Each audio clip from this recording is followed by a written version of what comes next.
آخری بات یہ ہے کہ آپ کا یہ کہنا کہ ماقوتہ سے مراد صرف 5 الگ الگ وقت ہیں، یہ درست نہیں ہے۔ اس ماقوت کے 3 حصے ہیں، اور ان میں سے 2 حصے ایسے ہیں جو آگے پھر 2 حصوں میں منقسم ہوئے ہیں۔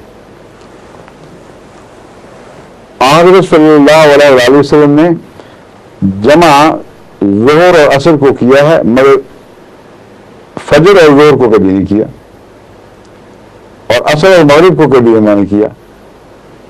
یہ بتا رہا ہے کہ یہ فعل حضرت صلی اللہ علیہ وسلم کو بتا رہا ہے کہ جمع ہوتی ہی وہاں ہے جہاں ایک نماز کا وقت دوسری نماز کے ساتھ ملا ہوا ہے، اور وہاں جمع کرنا قضا کا مفہوم نہیں رکھتا۔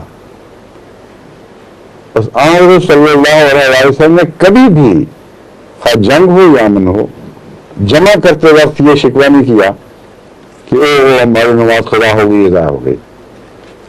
یہ تاریخ اسلام کو غلط سمجھا گیا ہے اور غلط رنگ میں آپ کے خط میں پیش کیا گیا ہے۔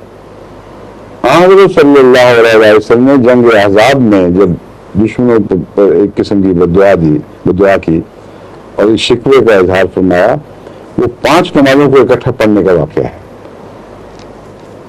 جمع کی حالت میں تو کبھی بھی آپ نے شکوہ نہیں کیا، کہ ہر جنگ میں جمع ہو رہی ہوتی تھی، ہر سفر میں جمع ہو رہی ہوتی تھی۔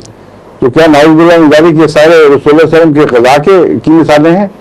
کہ حضور صلی اللہ علیہ وسلم کو اس آیت کتاب ماقوتہ کا علم نہیں تھا، یا اس کا مفہوم نہیں سمجھتے تھے؟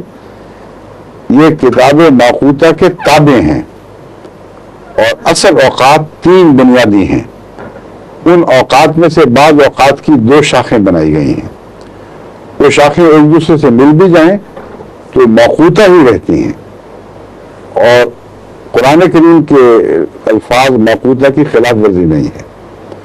لیکن جہاں آپ نے فجر کی نماز سورج نکلنے کے بعد پڑھی تو وہ جمع کا مضمون ختم، وہاں کتاب ماقوتہ کی خلاف ورزی شروع ہو گئی۔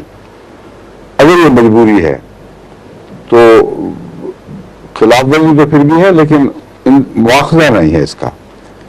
ایک سفر کے دوران جنگ کے علاوہ بھی حضرت صلی اللہ علیہ وسلم اور آپ کے صحابہ اتنے تھک چکے تھے اور اتنی دیر تک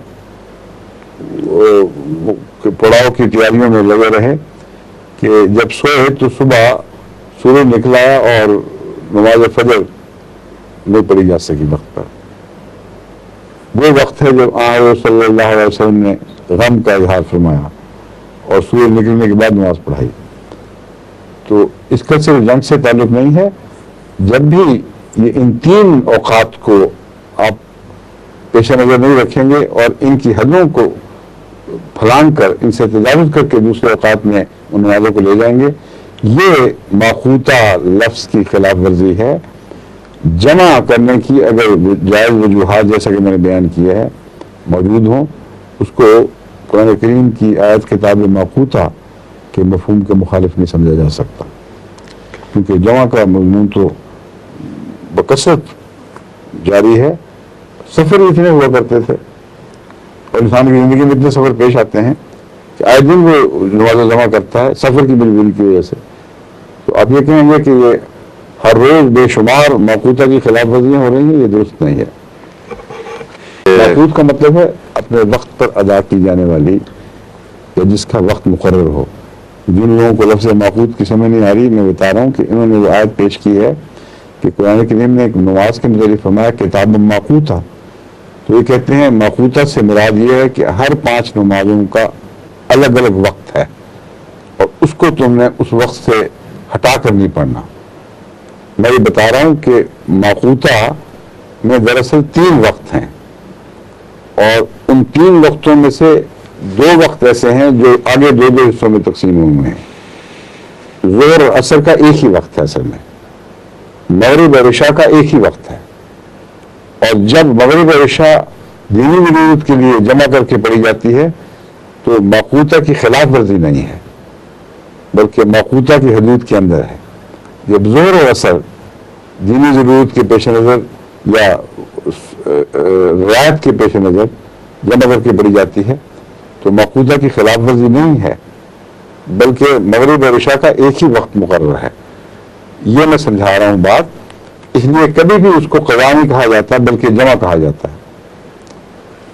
جہاں 3 وقتوں کی حدیں پھلانگ دی جائیں، ظہر کو سورج کے بعد پڑھا جائے یا عصر کو مغرب کے بعد پڑھا جائے یا عشاء کو صبح کے وقت پڑھا جائے جبکہ پاؤں پھٹ چکی ہو، تو یہ وہ خلاف ورزیاں ہیں جو 3 اوقات کی خلاف ورزیاں ہیں.